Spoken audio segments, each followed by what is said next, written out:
Hello, Shiver Seekers. Are you ready to follow us into the unknown? I'm Cynthia. And I'm Stephanie. You have found the Dark Oak. Today, we discuss the highly debated, very mysterious death of Kenneka Jenkins. Oh, yeah, this is the one that got super popular on social media with some influencers, right? A lot of conspiracy theories have popped up online regarding her death, so I'm very interested to see what you're going to think may have happened at the end of this. Okay, yeah, let's do it. Welcome to the Dark Oak, the mystery podcast with purpose. Each month, through our charity called the Branch of Hope Foundation, we give a portion of earnings from our Patreon and sponsors to a nonprofit organization related to the first episode of the month.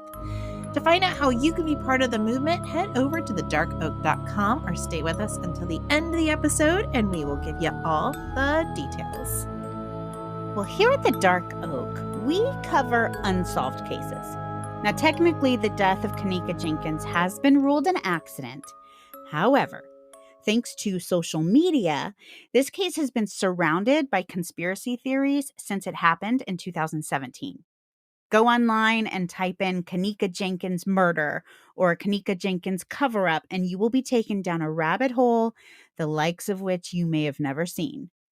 Now, I tend to be an Occam's razor type thinker, so generally I think the most simple explanation's probably the correct one.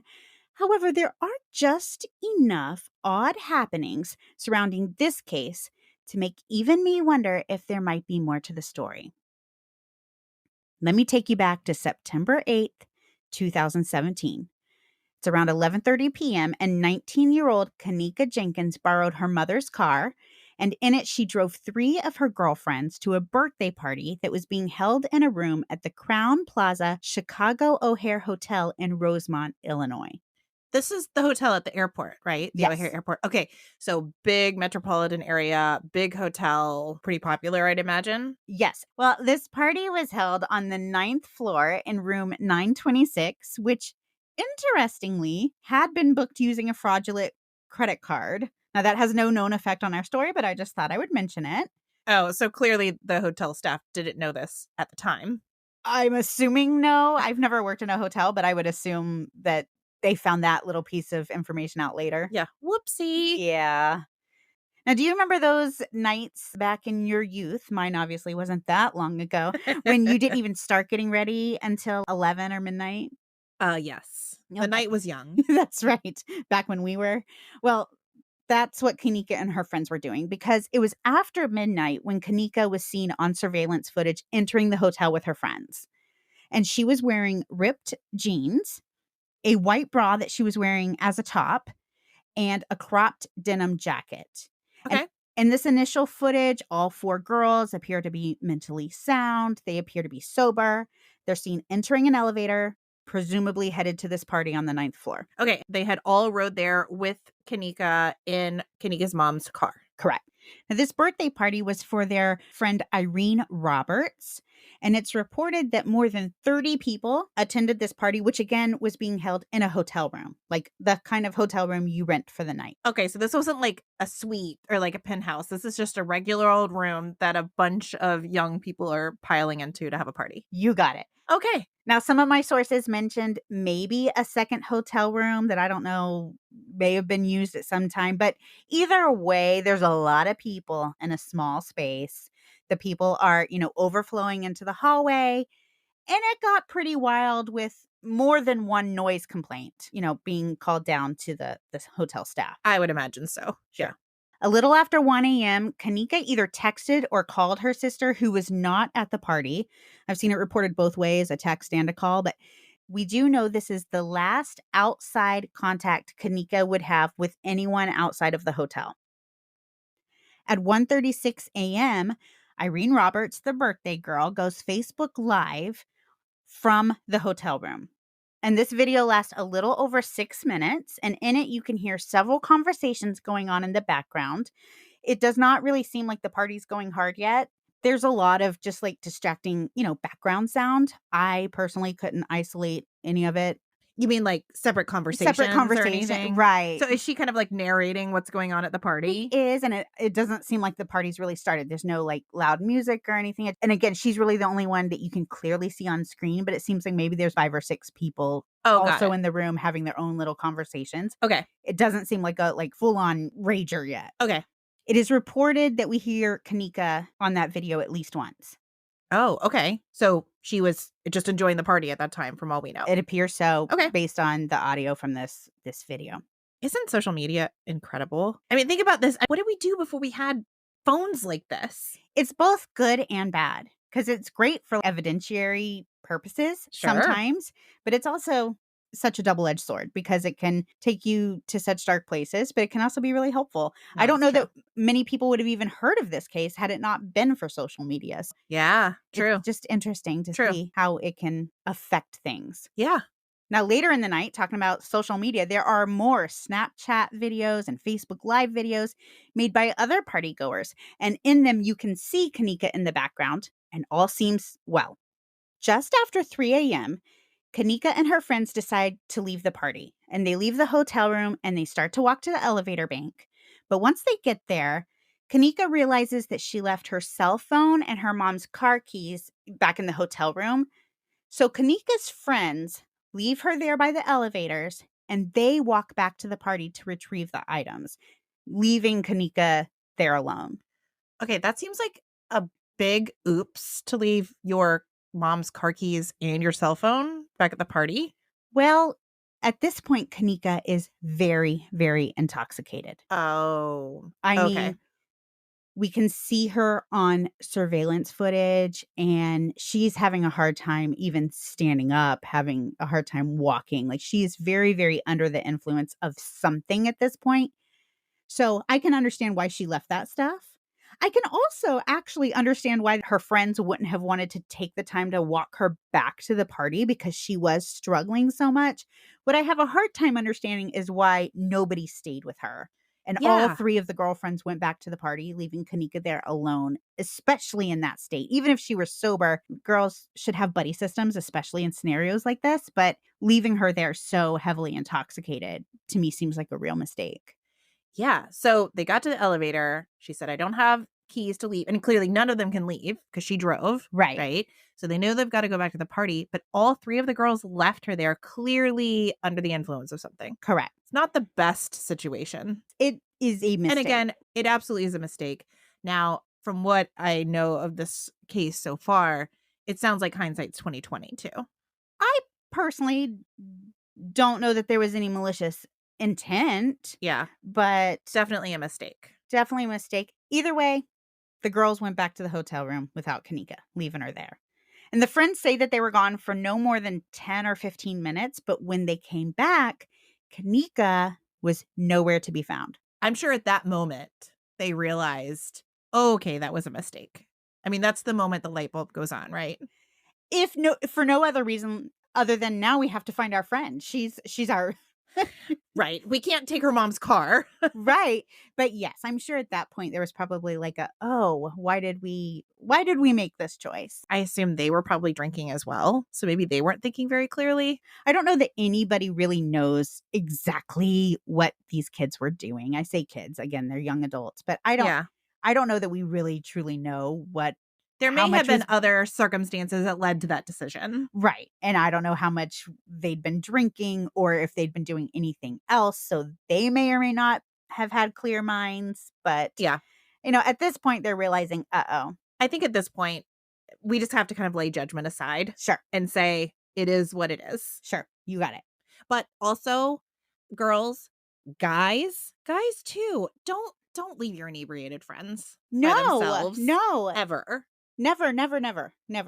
Now, we now know, because she's seen in surveillance footage, that while her friends were gone, Kenneka got on the elevator by herself and took it to the lower level floor of the hotel. Not the lobby, the lower level. Oh, what's down at the lower level? So this is where they house the operational side of things. So like boardrooms, offices, storage rooms. This wasn't a highly populated floor at this time of night. I don't know what it looked like during the day, but obviously in the middle of the night, it wasn't, there wasn't a lot going on down there. Oh, yeah, that makes sense. There would have been no reason for Kenneka to be down there other than she just accidentally got off on the wrong floor. Surveillance cameras show Kenneka stepping off the elevator, and it is so obvious that she is under the influence of something. She's struggling to stand. She's looking around like she obviously doesn't know which direction to take. It's clear she has no idea where she's going. She's struggling to walk. She's literally running into walls, like bouncing off the walls. Her left shoulder is up against the wall, like bracing herself, and then she'll disconnect from that wall and literally fall into the wall on the right like side. Across the hall into the other side. I mean, she is really struggling. Like it's pretty bad. Oh no. Surveillance cameras show her stumbling around this area, sometimes literally in circles. She can be seen walking down hallways, disappearing out of camera view for a few seconds. She's picked up on other cameras. She's just flailing. There's some small stairways throughout this level, like 5 or 6 steps. She'll go up those, down. She's just looking around. She has no idea. No direction. She's probably trying to find anything that looks familiar. Anything or anybody at this point, too. Just anybody. True. At one point, she walks through a set of double doors that leads to a kitchen, but then she exits the kitchen a few seconds later. And then she's seen walking down another hallway, still back and forth, bouncing between the walls for support. At 3:29 a.m., she walks inside a men's bathroom where she stays for about 45 seconds. Then she leaves the bathroom. She just continues walking around smaller hallways. She's never out of a camera's view for very long. She'll disappear for a few seconds here and there, but she'll get picked up on another camera. And then she ends up going up another small flight of stairs and then into another kitchen. And it's a different kitchen than she was in before. This one appears to not be in use, and it was later referred to as under construction. So I looked up photographs of this area, and in the photo of the kitchen entrance that I found, it's not inviting. It's almost like there's plywood kind of up around the doors. Okay. Like they're working doors, you could go in, but it definitely doesn't look like it's a place I would want to go. It looks like it's under construction. Right, exactly. And could possibly be dangerous. Yes. Okay. Exactly. Now, at best, this kitchen may have been used for special events, meaning that it was not used full-time because it is empty. Like, there's nothing in this kitchen. It doesn't appear to have been used at all anytime recently. Like equipment? It's the furniture and the setup, but that's it. So it's like the equipment, the stainless steel tables, and that's it. Exactly. Okay. Exactly. Kenneka is seen walking to the back of this kitchen and disappearing out of view of the camera. And then that is the last Kenneka is ever seen on camera again. What? Now, Kenneka's friends are seen walking through the hotel lobby just a few minutes later. And they are obviously looking for somebody, we're presuming Kenneka. There's no audio to go along with this footage, but based upon their body language, you can tell they're looking for somebody. They're shrugging their shoulders. They're looking around. Yeah. You can just tell from their body language that they're looking for Kenneka. And again, I mean, you started this by saying Occam's razor. I mean, that would be it, right? Exactly. At 4:02 a.m., Kenneka's friends speak to the person behind the desk in the hotel lobby. And this person points in a direction. And we can, again, assume the girls are asking if maybe he's seen their friend. The girls then head off in that direction that he gestured towards. And they continue walking around for the next 30 minutes or so. After looking for what probably seemed like forever, Kenneka's friends called Teresa, Kenneka's mom, a little before 5 a.m., asking if she had heard from Kenneka because they couldn't find her anywhere. But Teresa said no, she had not heard from her. I mean, she got this call in the middle of the night. That's never a good thing. And she's like, no, she's supposed to be with you. She's with you. Exactly. So after hanging up with Kenneka's friends, Teresa immediately called Kenneka's cell phone. And that's when she realized Kenneka didn't even have her cell phone because the girls she had just been talking to were the ones who answered. Oh, girls. But can you imagine that moment as a mother? Like, that was her last lifeline. Just hard job. Because you're thinking, okay, I still have a way to get in touch with her. Right. At this point, you're helpless. It's 5 a.m. Right. No. A little before. Yeah, no, No. that's when it gets really serious. My daughter is somewhere we don't know where, and My she has no way. my anxiety is already going up Sure, right. thinking about this. At 5:05 a.m., the girls are seen on surveillance leaving the hotel in Teresa's car. Okay, so they were able to go back and get the keys, and they said, let's just go back because we can't find her. Yeah, they've looked everywhere. Okay. So they drive straight to Teresa's house and let her know, hey, we looked. We can't find your daughter. Well, Mama's not going to play. So Teresa immediately gets in the car, and her and the girls turn right back around, head straight back to the hotel. And Teresa asked the staff if she could look at the security footage to see if she could see where Kenneka may have gone. Very valid request. Very valid. But unfortunately, the hotel was pretty dismissive of this request, and they told her that a missing person report had to be filed before the hotel would review any security camera footage. Oh, okay. Now, I've never worked in a hotel, so I don't know. Maybe the people that, were working again in the middle of the night, maybe they did or did not have the ability to review the footage. I don't know, but it still seems dismissive either way. Yeah, I was going to say that as somebody who has worked in the hotel industry for several years, the overnight person is almost a placeholder, really overnight. Now, granted, I don't know the size of this hotel. I assume it's pretty large, but to review security and things like that, it's true. You have to wait for the right people to get there. And maybe it was too early in the morning. At the same time, though, you normally have someone you can reach out to say, hey, there's an issue here. It does make you wonder if maybe that overnight person who had been receiving all of those complaint calls from that room was a little maybe put off by the fact that they had already had to invest a lot of time in this party. You know what I'm saying? I would be annoyed if I were this person. I would be annoyed that I'm having to deal with this party. It's not necessarily a good excuse, but it could be a reason behind them saying, I just don't have time for that right now. Right. I can see that. I mean, I can see being annoyed. I don't know that I would tell a mom who's looking for her kid, sorry, I can't help you. But I can understand being frustrated with the party, and then now the kids can't find their friend. And they've been dealing with it for a while now because these girls have been looking around for Kenneka for some time.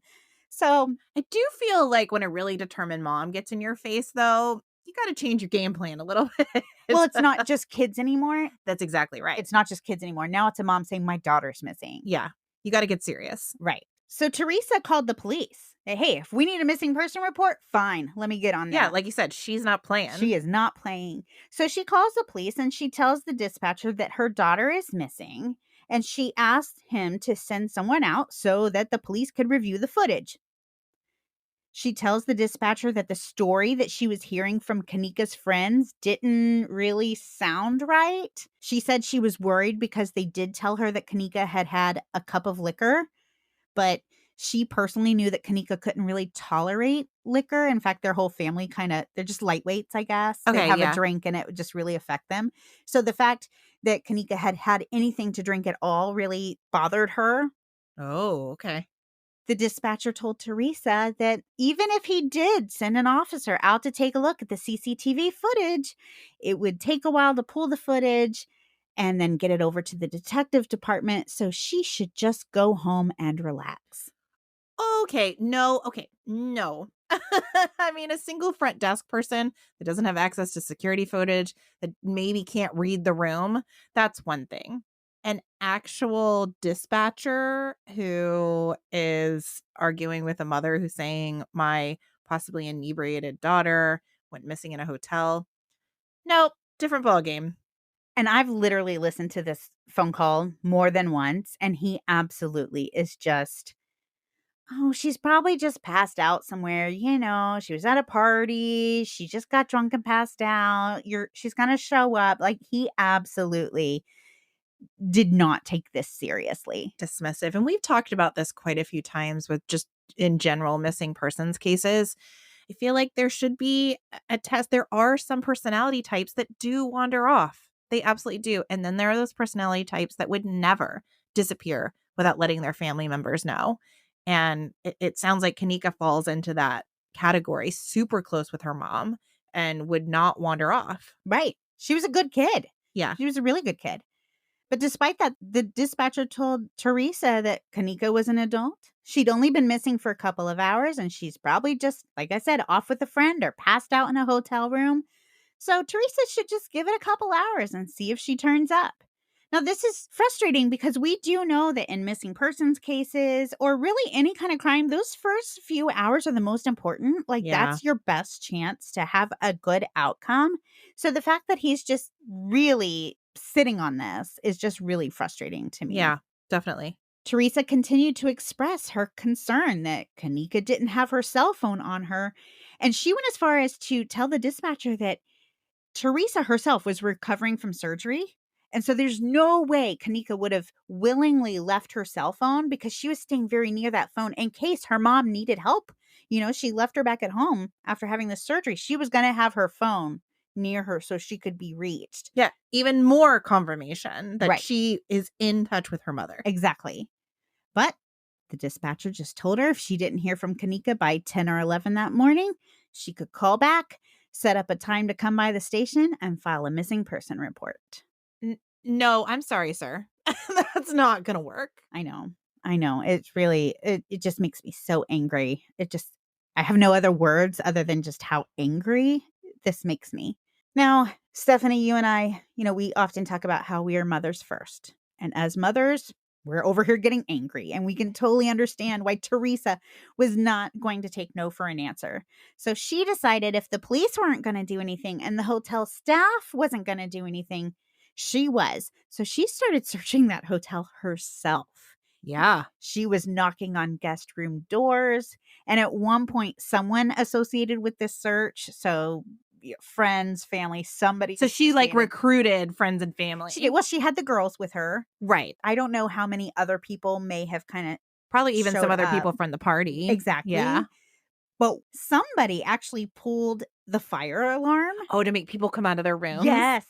Oh my god. So that they could run in and search them. Oh, and it's on the onset, incredible, but also, gosh, the desperation that they must have felt in that moment. That is the word that comes to my mind, just complete desperation. To feel like you have to pull a fire alarm to be able to look for your daughter in these areas where she could be hidden. She could be hurt. Well, somebody could have grabbed her. Exactly. Pulled her into a hotel room or something. Exactly. Yeah. Desperation is just the word for it. But because this group of friends and family was causing a disturbance, looking for their loved one, the hotel called the police on Teresa. Okay. But you wouldn't call the police before, but you're willing to do it now? Exactly. And the police wouldn't show up before when it was just a mom calling for a missing daughter, but they'll show up, for this. Convenient. Right. Now, get this. When the police did arrive at the hotel to deal with the disturbance, they were completely unaware that Teresa had previously called in the fact that her daughter was missing. They mentioned none of that. They just said, there's crazy people here causing a disturbance at our hotel. I watched Teresa on a Dr. Oz interview. Okay. And she was talking about how by the time the police got there, they did not even know her daughter was missing. So what a disconnect, somehow, right? Exactly. Just a disconnect all the way around. Exactly. Now, thankfully, while they were at the hotel, the police did check the room where the party happened. And they started going over some of the earlier hours of surveillance footage. But at this point, it's been many hours since Kenneka and her friends arrived at the hotel. So there is a lot of footage to review. And again, this is a very large hotel. So Right. This is not just like a easy little review. We'll have an answer in 5 minutes. Right. So police left this job to the hotel staff, and the hotel staff started reviewing the footage. So at 12:48 a.m., a little less than 24 hours after Kenneka went missing, the hotel's food and beverage manager walked into that empty kitchen. We now know this empty kitchen is the last place Kenneka was ever seen on footage. Yeah. I do not know if the manager was aware of that or if he was just blindly looking around for her. Okay. Or if he had some other reason to go into this under construction, unused kitchen. Exactly. It seems kind of random that he would be there at that time of night. Exactly. Now, maybe it was a random search. Maybe somebody said, hey, we saw her, go down there and check. Right. Who knows? Okay. I don't know what initiated his trip into this kitchen. Okay. This manager is seen on surveillance footage taking the same path that Kenneka did And just like Kenneka, we see him walk into the back of the kitchen and disappear out of camera view. Now, we now know that what is housed in this area of the kitchen is a walk-in freezer.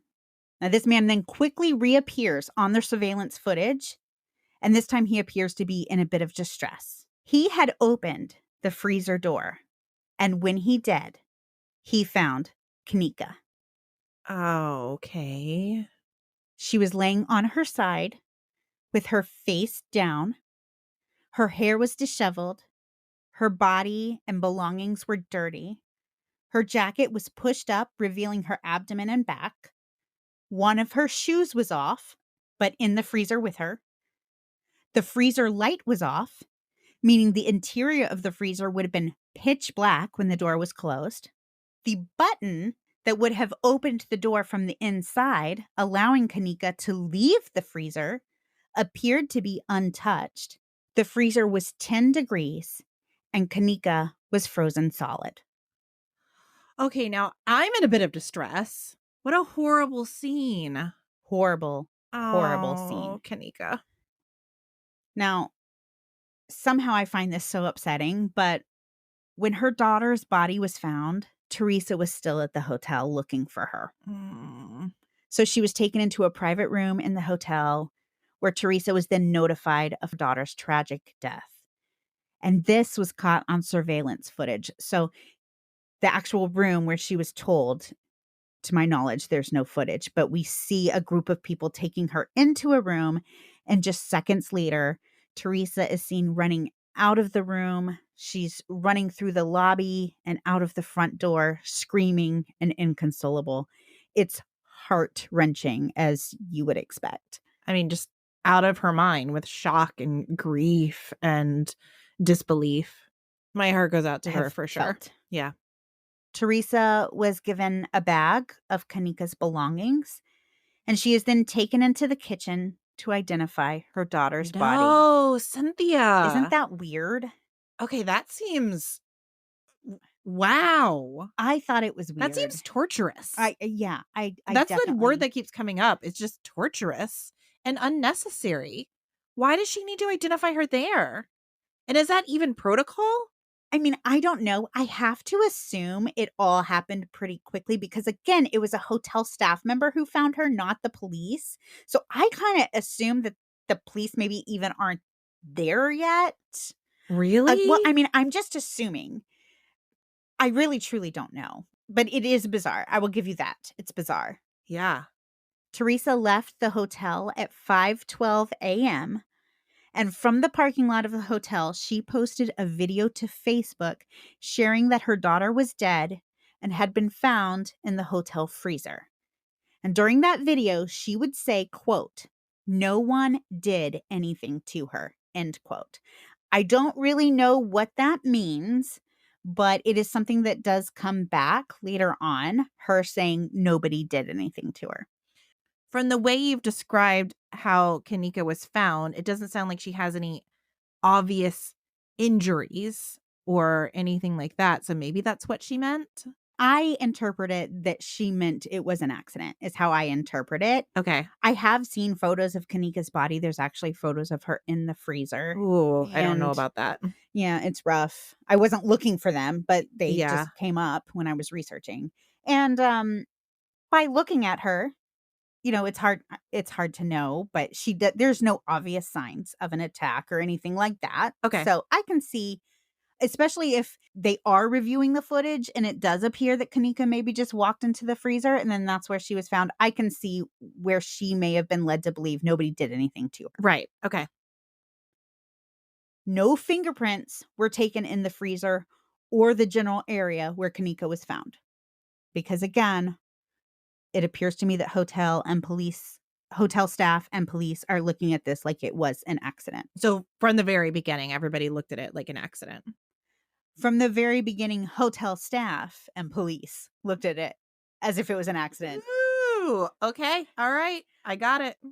A lot of people do not believe this case. But whatever it was, evidence was collected as if this was an accident. Correct. Not a crime. Correct. Okay. An autopsy was performed on Kenneka that same day. And As you mentioned earlier, there was no trauma to her body. The only injuries were an abrasion on her right ankle and a contusion on her right leg. There were no other injuries externally or internally. Okay. According to change.org, no rape test was performed on Kenneka. Oh, okay. So a possible assault? I don't think in a situation where you find a body in a freezer and it doesn't really make a lot of sense. Yeah. I mean, I guess I can see it either way. I feel like I'm one of those that's like, why don't we just do the test so we can rule it out? But maybe there are reasons why you don't. Maybe it's very expensive. But for me, I would have just been like, just run a rape test just to make sure. I know. It's distressing to the family, right? If it's just an accident, I wonder if that would put undue stress on the family too, to think about that, especially if it's not even a possibility. And money probably plays a part in it too, I would Sure. imagine. Yeah.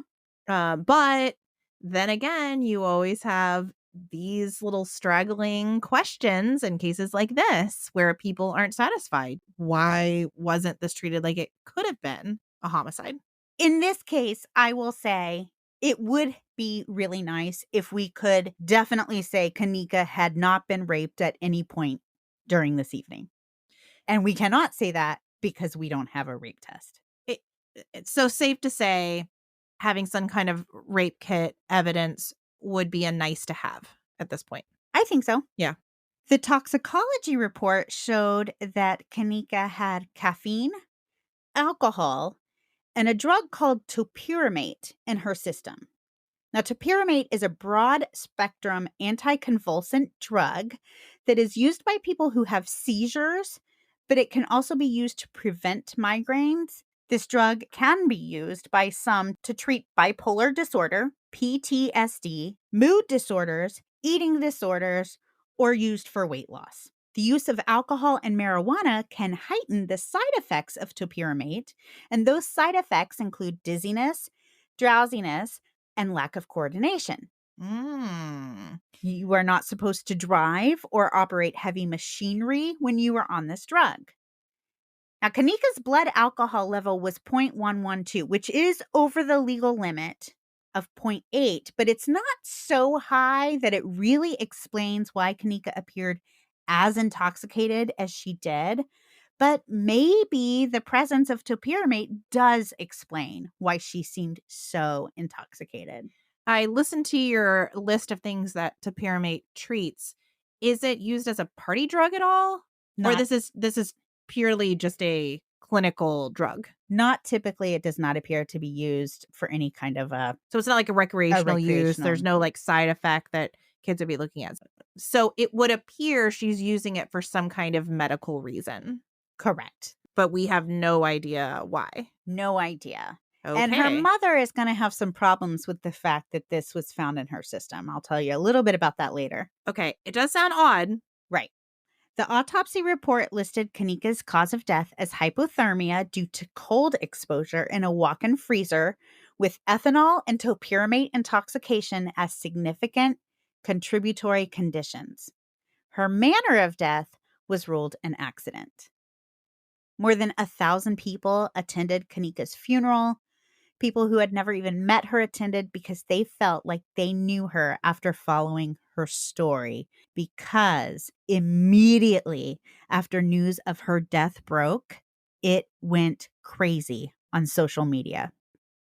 Now, again, Kenneka's manner of death was ruled an accident, and I definitely believe that her death could have been an accident. I do.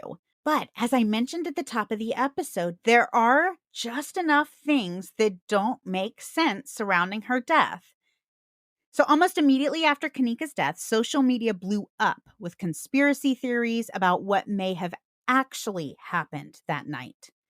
The combination of the surveillance footage, which shows Kenneka acting bizarrely, the fact that she was found dead inside a freezer that she could have just walked out of. The whole thing. Say you're even going with an accident. What a freak accident. Freak accident. And really. And totally bizarre. She's a beautiful young lady. And this is her ending. It just doesn't seem fitting at all. It doesn't. And again, she should have been able to leave that freezer. So I do struggle with that a little bit. Like, she should have been able to walk out of that freezer. Even that intoxicated, though, would she be able to find the button to press to get out? And the whole light thing, was the light on in the freezer for an even short period of time?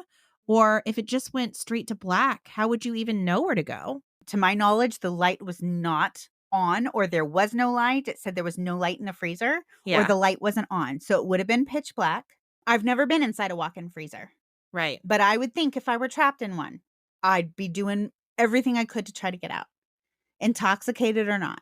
So I just have to say, she did have a way out. Whether she it wasn't found it wasn't a locked freezer. Correct. There was just a specific button you had to press to get out. Correct. Okay. So almost immediately, there were rumors that Kenneka's death was not an accident, but was the result of foul play and then a cover-up. So armchair detectives went to work analyzing the surveillance footage from the hotel and examining the audio from the Snapchat and the Facebook videos that were posted at the party. So let me share with you some of what people believe they may have found. I'm really interested in this. I'm actually really invested now, because to me, from the onset, seems like an accident. But I don't know. People can find some stuff out there that really is compelling. People can find some stuff for sure. In that Facebook Live video from earlier in the night, many people believe they hear someone say, quote, "We're about to murder somebody," end quote.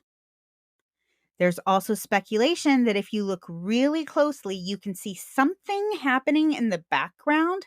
And some people believe that what you are seeing is Kenneka being raped. Okay, whoa. To further this theory, at about 2 minutes into this video, some people hear the words, quote, "They're still in there raping her," end quote. Now, I watched this video. I personally don't see or hear any of that.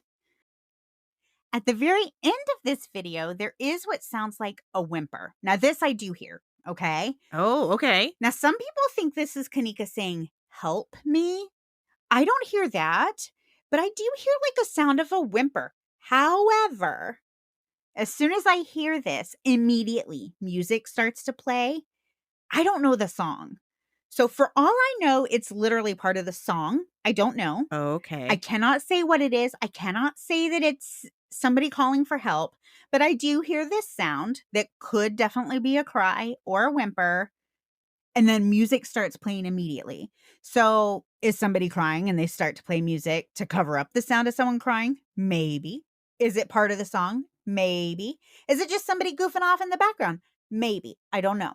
So the idea is she would have been assaulted and then stumbled off and wound up in the freezer as well. Like, both things could be true. Her ending up in the freezer is an accident, but she was also assaulted before it happened. Correct. Okay. Yikes. Which is why that rape kit would have been helpful. Yeah. Yeah. So the death would have been accidental, if you will. But there definitely could have been a contributing factor. Or somebody could have put her in there because they just raped her. Right. But nobody else is on the security footage. I'll talk about that a little more in a minute. Oh, boy. But you're Okay. right. Nobody else is seen on the surveillance footage. You're correct. Okay. Before I talk about the surveillance footage, I do want to remind you that there were some other social media videos that were posted after this first one where we may hear Kenneka or may see this, this crime being committed. And in those, Kenneka is seen and she does appear to be fine. So I just want to put that out there that after this potential attack, Kenneka is seen acting fine on those other videos posted from the party. Okay. So if these rape theories were correct, she was seen sometime after, a relatively close time after, and she's acting perfectly fine, like she's not just been assaulted. Right. I mean, I did not watch all of those videos, so I don't know how long they are. I don't know any details about them. I don't know how much of her is seen. I just know that she is seen in them. Is it completely impossible that a woman is raped at a party and then continues to walk around not knowing what to do? I think that's completely possible. Yeah. But it's worth saying that she was seen, and from what I understand, she appeared to be behaving normally in these Okay. other videos. Okay. So let's move on to this surveillance footage. Yeah, please do.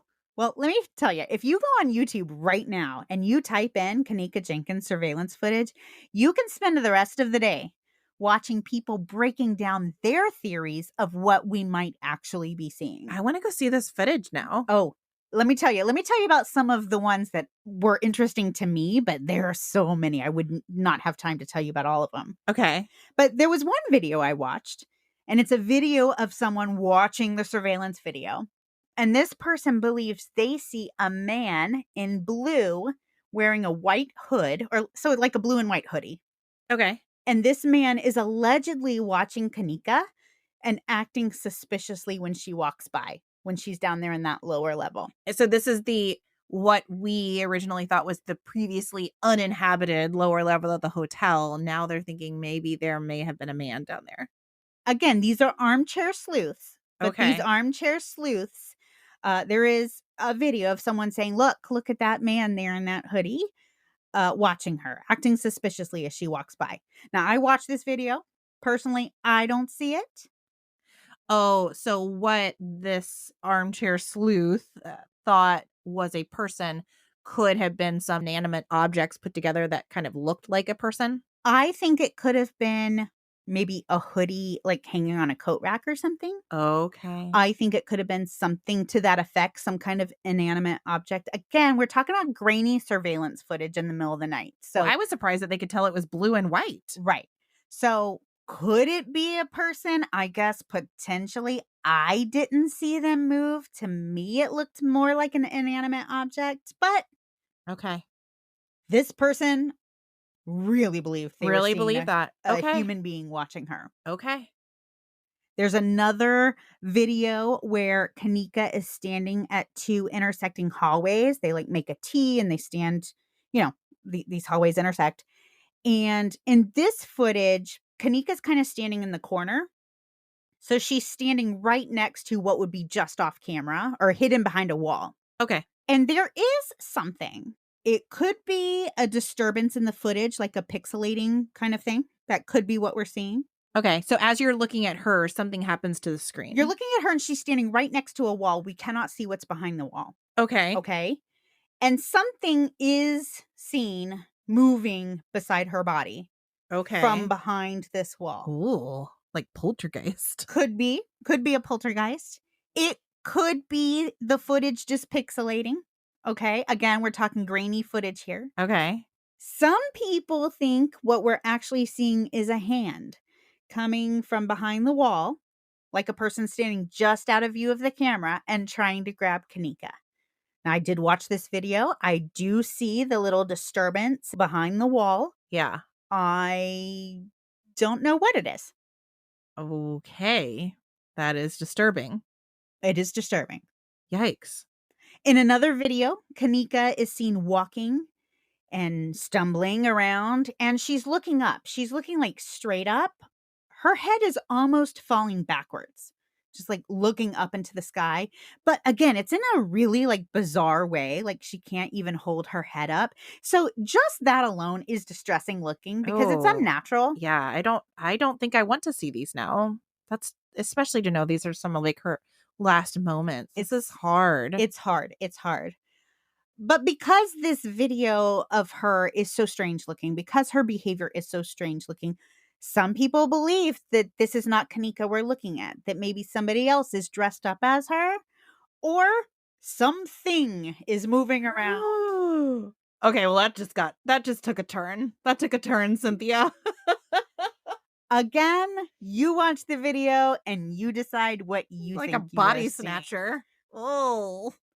I typically am not afraid of like what's the word? What's the word for that kind of stuff? Possession.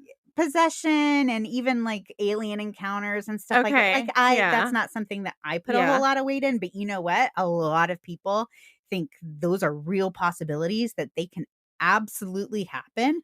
So hey, Well, I mean, I said it just a few moments ago that this is such a freak accident. mhm. I mean, that this would happen. So I can see, even if it is grasping at straws, I can see how people want to be able to connect it in some way, even if that means a supernatural force. Well, and here's something I can tell you. I think what you just said is beautiful. And what it made me think, listening to you say that, is no matter what the cause of her death was, it's awful. But in some ways, the idea that it was just a series of unfortunate events and just some crazy accident, in some ways, I don't know, that almost seems worse to me. And maybe not, I don't know. But that almost just seems more sad. No, I get that. This beautiful young woman with so much promise is taken in just a freak accident. It Right. just seems so unfair and it's just not the way it's supposed to work. Right. It's not the way it's supposed to go. Right. So I can see why people are looking for answers. Yeah. Now, a little less likely, in my opinion, but still a popular theory, is that there's actually a second person with Kenneka as she is walking through the hotel hallways. But that second person has been edited out of the footage, allegedly by the hotel. Well, again, if they were given the opportunity to view that footage without police there, without any kind of law enforcement there, I mean, it could have happened. I guess. Now, it's interesting you say that because I don't think it's a secret I am not a tech person. So I was like, edit somebody out of the video. How would they even know how to do that? But I don't know. Maybe everybody else in the world knows how to do that. I would not know how to edit somebody out of a video footage. That just seemed out of the area of expertise, like out of a hotel scope of expertise. But am I wrong? Is that not really that hard to do? It's a multi-prong answer. If it's digital, I think there are programs that can absolutely do that. Now, just on the other side of it, arguing for just a pure accident, I think the time it would take to do it would be a lot more than just 24 hours after her disappearance. That would be my opinion. Okay. And it's not like they had 24 hours to review the footage, remember? Right. It was only, well, unless somebody started early. I don't know. I guess that could be a rabbit hole in itself, right? Well, and it is. It is. That's the thing. Some people absolutely believe that the second person was edited out of the footage. For me to have somebody available to doctor our security footage on standby at all times is just a little hard to believe, but a lot of people think that's a possibility. Well, I mean, how do you know it wasn't somebody at the hotel that just had access to the security footage and happened to be a hacker at the same time? That's true.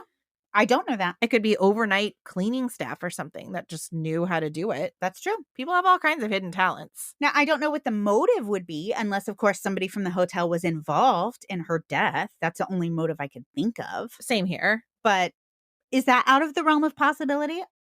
I cannot say that it is. I mean, this is just purely throwing things out there. It also is probably not great publicity if somebody is killed at your hotel either. True. Okay. So you're saying if somebody did lure her down there, then they don't want that to be public. Right. They wouldn't want that to be kind of how they're perceived. Okay. Yeah, it could that's fair. certainly hurt business, Sure. right? Yeah. Now, granted, having her down there as an accident is not great either, but it's a lot better than a homicide. Right. Okay. True. Well, a slightly more probable version of this theory is that the second person wasn't edited out of the footage, but was aware of where the hotel cameras were, where the surveillance cameras were. And so they were able to stay out of sight. That seems difficult to do because the cameras really seem to be coming from all angles. But I guess, again, probably, I guess not impossible. Yeah. All right. Let's talk about a why. We need a motive. Yeah, I agree. Given the state in which Kenneka's body was found, with one shoe removed, and her hair and clothing disheveled, her body being described as dirty, this has caused some people to wonder if Kenneka was the victim of an attack or a sexual assault. And it could go back to that hotel room video that we've seen, or who knows? Like we've kind of alluded to, this is a large hotel with lots of deep, dark hiding spots where a woman could be attacked and hurt. So that is a common theory, that Kenneka was the victim of a sexual assault, which for me, if this was not a tragic accident, for me, that is the most likely scenario. I can imagine a world in which a young woman was attacked and murdered in an effort to keep her quiet. Yeah, unfortunately, yes. I can see that too. In the weeks and months after Kenneka's death, Teresa stayed very active in the media. She would join with activists to try to keep the attention on her daughter's case. She would go Facebook Live to give updates, much like she did to share the news of her daughter's death. She made a highly publicized TV appearance on Dr. Oz along with Nancy Grace, and I watched portions of this interview, and in it, Teresa and Nancy Grace both agreed that there was something suspicious surrounding Kenneka's death. For starters, Teresa did not think that Kenneka would have been able to open the heavy freezer doors in her impaired state. Oh, to like even get in the freezer. She thinks somebody had to help her open the door. Right. She doesn't think she would have even been able to open the doors to enter the freezer. Oh, okay. Now, I have never opened a walk-in freezer door. They are heavy. And I am telling you, it is not an exaggeration when I say Kenneka was struggling to stand, literally bouncing from wall to wall. Does seem odd. Yeah. I think that is a valid question.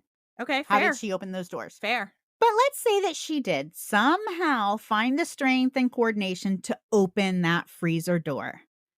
Why did she stay inside and slowly freeze to death? Now, I've done some research on these types of freezers, and it appears there are different ways they can be designed. So some doors just like swing open either way. Some doors never lock, I guess. Some doors have a handle that you would use if you were inside the freezer and, to open the door to exit the freezer. This particular freezer, as I mentioned earlier in the episode, had a round button located on the inside of the freezer that when pressed would open the door. If this is an accident, we are presuming that Kenneka walked herself into the freezer and then couldn't figure out how to get out of it. And as you mentioned earlier, you can see that happening because there was no light. It was pitch black and she's impaired. So to find this button to open the door would be a little difficult. And I agree. I can see that happening. At the same time, I'm also a little skeptical because she had some time. She's in an empty freezer. This freezer is not full of stuff. Yeah. It's completely empty. You can at least feel along the walls or something. Right. There's not stuff in her way. There's not stuff blocking her from the button. She's not pressing on a box thinking it's the button. It's an empty freezer and a button. She knows approximately where the doors are because she walked in through them. I assume the button's somewhere near the doors. And again, in the accident theory, how would she have been able to open because it's like a lever handle. Like, how did she get into the freezer, but then wasn't able to get out? She had strength to get in, but not strength to get Couldn't find out. the button to get out. Right. It's just, it's suspicious. Sure. On top of that, Teresa said that she herself, Teresa, had worked in the food industry for years and that Kenneka would have absolutely known how to get out of that freezer. Okay. I mean, having knowledge of those kind of, that kind of equipment, yeah, I mean, it should have worked in her favor. Especially if you know that you should not be in a freezer. Yeah. You're going to be trying to get out. Yes, of course. And you're going to be trying until you get out or until you no longer can attempt to get out, right? I think that would be true. Yes. So the fact that she never found that button is hard for me. It's just hard for me to consolidate in my mind. Yeah, I get that. I really do. Teresa also mentioned Kenneka's cropped jacket being pulled up, her being dirty, and her shoe being removed as evidence that perhaps Kenneka had been attacked. And I do think these are valid points, and I totally understand why she would be bothered by these facts. I also think that potentially she could have been dirty and disheveled if she was frantically feeling around inside that freezer, as we would expect her to do. So I assume there was probably like dirt and dust. Is that what they're thinking? That's why she was dirty? I did see in one source where the freezer was reported as having been dirty. Now, I cannot tell from the photos whether or not it was dirty. Just seemed kind of weird that you had a working freezer, but it was dirty. Especially with it being empty. Yeah, kind of strange. I mean, it's gross if it's dirty, but it's not improbable. It just does seem a little strange. Right. I saw a report where it was stated it was dirty. I can't tell from the photos. But Kenneka was reported as having been dirty. Her being disheveled, I think that could easily be part of her just trying to get out. Crawling around, sure. banging around. Sure. And then the missing shoe and the pushed-up jacket. Well, okay, so her clothing already was revealing her abdomen. Like, her abdomen was already exposed, and then her jacket was cropped already.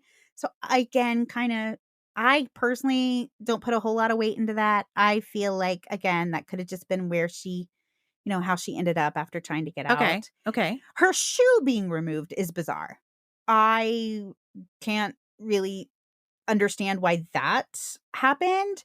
Now, one explanation that I've seen online is that it was the result of paradoxical undressing. And I know you talked about that in the Dyatlov Pass episodes. Right. For those of you who haven't listened to that episode, that's where a person who's in the final stages of freezing to death begins to feel overheated. And so they often undress because they believe themselves to be hot. Again, only one shoe was removed.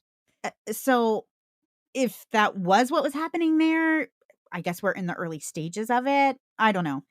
It does seem weird. I mean, maybe she was preemptively removing her shoes to take off her pants or something, if that was the case. But it does seem weird she only got to one shoe. It does. And she's completely barefoot, like no sock. So I didn't see anything mention of whether or not she was wearing socks. But I know when her shoe was removed, like it was a barefoot. And I'm just thinking, like, it's a cold tile but again, floor. if your brain is telling you you're True. burning up, could it have just fallen off? I don't think so. It was a tennis shoe. I mean, I guess anything is possible. Yeah. But the shoe being removed bothers me. I personally just don't really understand in what scenario that would have occurred. Okay. Teresa was also bothered by the fact that the topiramate was found in Kenneka's system because she said that was absolutely not a drug that was prescribed to Kenneka, and Kenneka had absolutely not been taking it.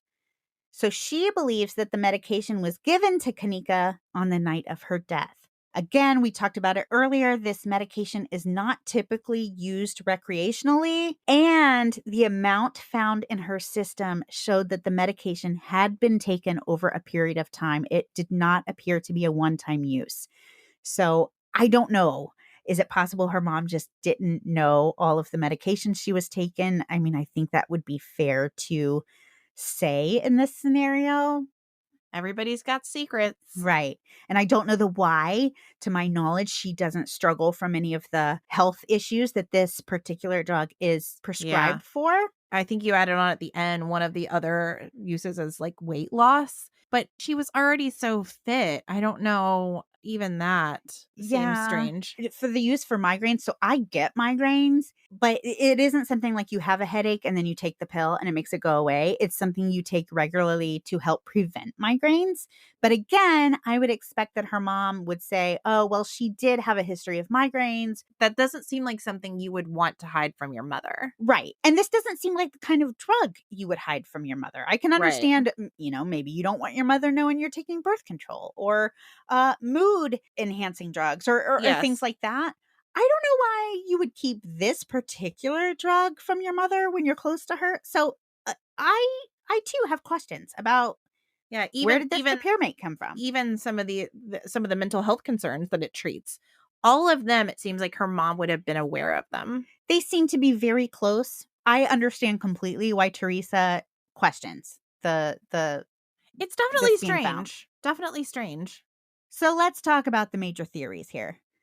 After her death, Kenneka's female friends that went to this party with her, and I'm not naming them for a reason because they have really been raked through the coals. They really have been. And the most prominent theory for Kenneka's death seems to be, besides it being an accident, that her friends were involved. Or they know more than they're saying. Correct. The fact that they left her alone while in such a vulnerable state raises some red flags for a lot of people.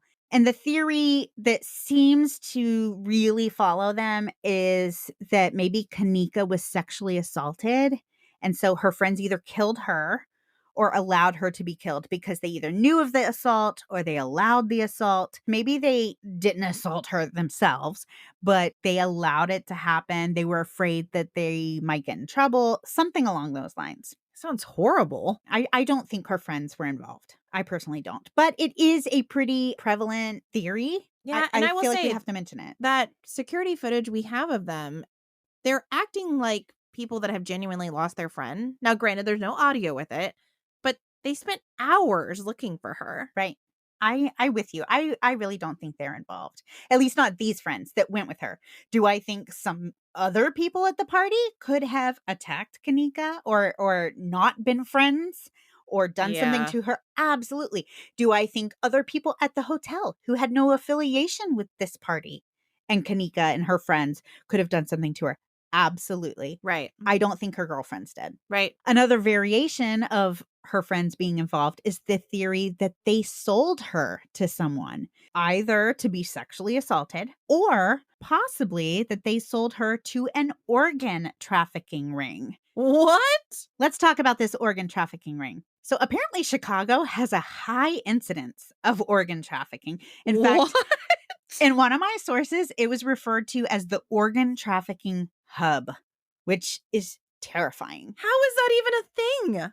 I don't know much more. I didn't want to go down that rabbit hole because it kind of freaks me out. It That really is feeds my so- weird phobias. Okay, like body snatchers of a different kind, right? Exactly. Actually, much more scary to me than any I other agree. kind of potential body snatcher. A lot of people feel that Kenneka may have been a victim of this underground crime ring. Kenneka was found with all of her organs still inside her. Okay. That was going to be my next question because doesn't that seem pretty apparent? If how can you have been a victim of an organ smuggling ring if you have all of your organs? Yes. Except for, what if they just didn't get that far?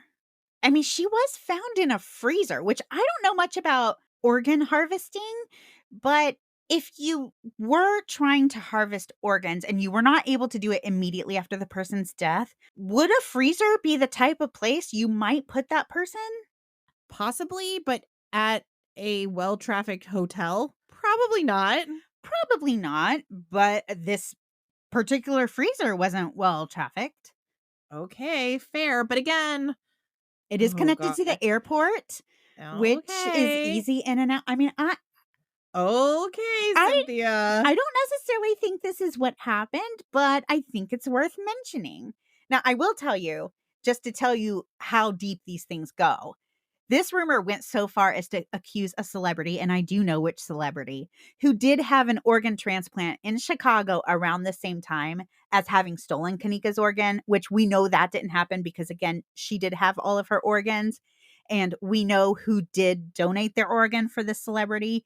But I mean, the rumor is that the celebrity didn't want to wait on the transplant list. So they went to the black market to get the desired organ, and Kenneka was killed for that. This celebrity was very vocal about the whole process because it was her best friend who gave the organ. They did it together. Like, they would make these posts together, literally best friends. Okay, well, now I just feel bad for that celebrity. That's what I'm saying. It's so ridiculous. It's so ridiculous. We know that's to be not what involved happened. in this horrible situation, which is probably an accident, but I don't know. There are some pretty good theories here.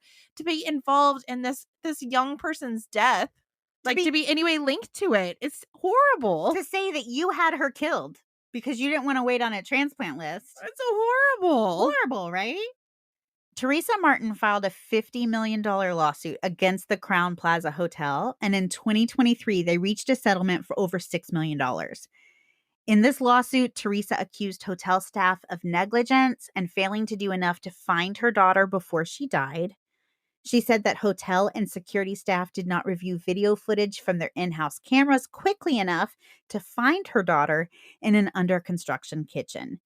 She also said that staff failed to intervene in the party on the 9th floor, which had sparked numerous complaints from hotel's visitors. She said, "My life will never be the same," adding that if the hotel had done things differently, her daughter might still be alive.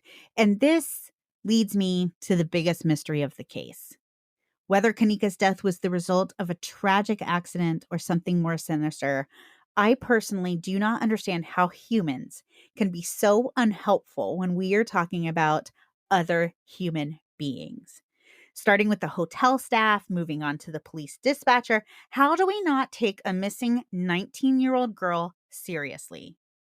Regardless of whether this was an accident or murder, It's obvious she was in trouble. She's wandering around a hotel, intoxicated, incredibly vulnerable.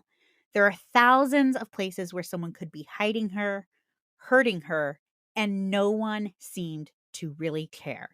That, for me, is the biggest mystery of all, and I don't think I'll ever understand.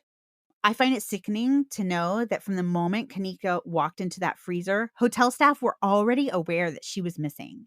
The chances aren't great because experts say Kenneka probably would have succumbed to hypothermia within an hour to an hour and a half of being in that freezer. But is it possible that if those cameras had been reviewed immediately, if people really took this seriously and started looking, is it possible that she may have been found in time to save her life? An hour to an hour and a half is a long time. Well, especially if they had started reviewing it right away. Right. Because as it was, by the time they finally started reviewing it, they had additional hours upon hours to look at it Right. at that point. Right. And we know at that point she was already deceased by the time they started looking. But it took her an hour to an hour and a half to die in that freezer. Horrible. Is it possible if they'd found her sooner? If they'd started looking sooner? They'd started looking sooner. Really tragic. Wow. I don't know for sure what happened. I do think there's enough for us to say, that's suspicious. Well, and I think you're right. I think a lot of the suspicion just falls on the missed opportunities. Why were so many people willing to let opportunities to find her go by without acting? Right. We just acted like we didn't care about a human being, a 19-year-old girl. Yeah. There's no explanation for me that explains why that's okay. Well, and it appears the courts felt that as well, at least in the part of the hotel. Right. They were found liable for just neglect, essentially. Sure. Unwillingness to act. Right. Interesting theories. Mm-hmm. Some of them a little bit more plausible than others. But yeah, interesting theories. There were so many things that could have been done differently to prevent this from happening. Almost like you want to find the thing that set it in motion. Right. You want to find the thing that was unavoidable or the thing that can be punished. I think sometimes it helps to have someone to blame, because to not be able to blame anybody, Yeah. you just have to accept it then. Yeah. You just have to accept it that it happened. That's hard. Wow. Okay, well, I need a pick-me-up, Cynthia. What do you think? I think we all need a bit of a pick-me-up for sure. Do you want to tell our listeners about the Branch of Hope Foundation report? Please. The Branch of Hope Foundation has been around for about 3 months now, and we are so proud of it. We are so proud of it, as we should be. As we should be. But like all new things, they need a little bit of tweaking. So Cynthia and I really tried to concentrate on 3 main things. The first is giving in a meaningful way.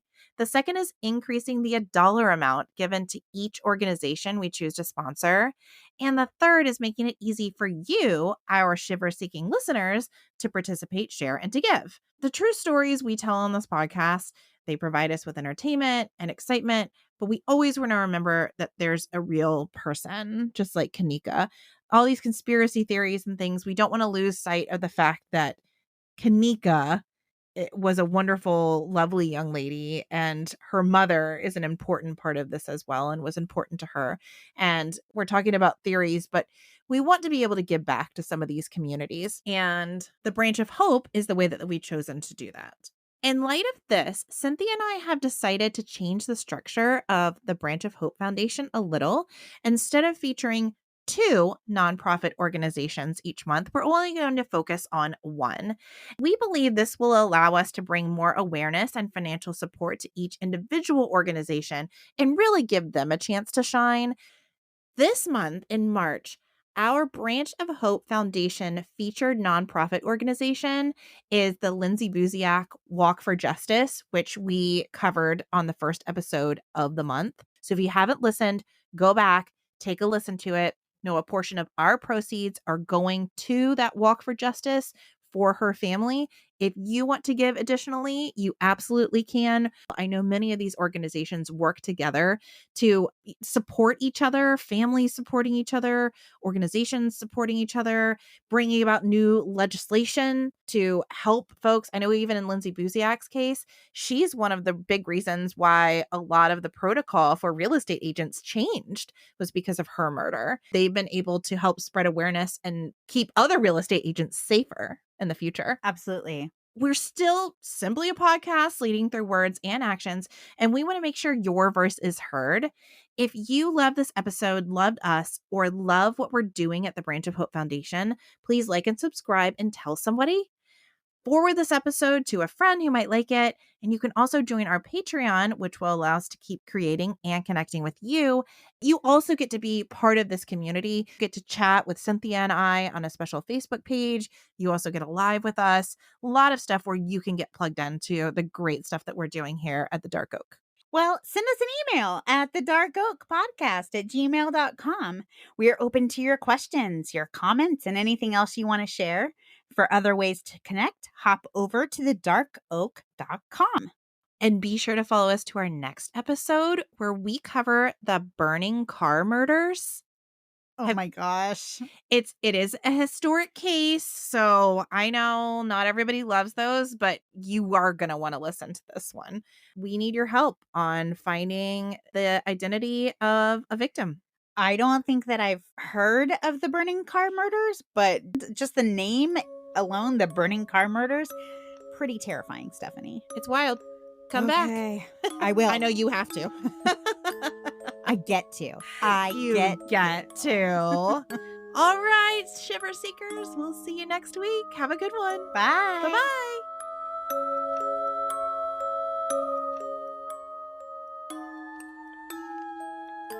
This episode of The Dark Oak was created, researched, written, recorded, hosted, edited, published, and marketed by Cynthia and Stephanie of Just Us Gals Productions, and made possible by you, our shiver-seeking listener.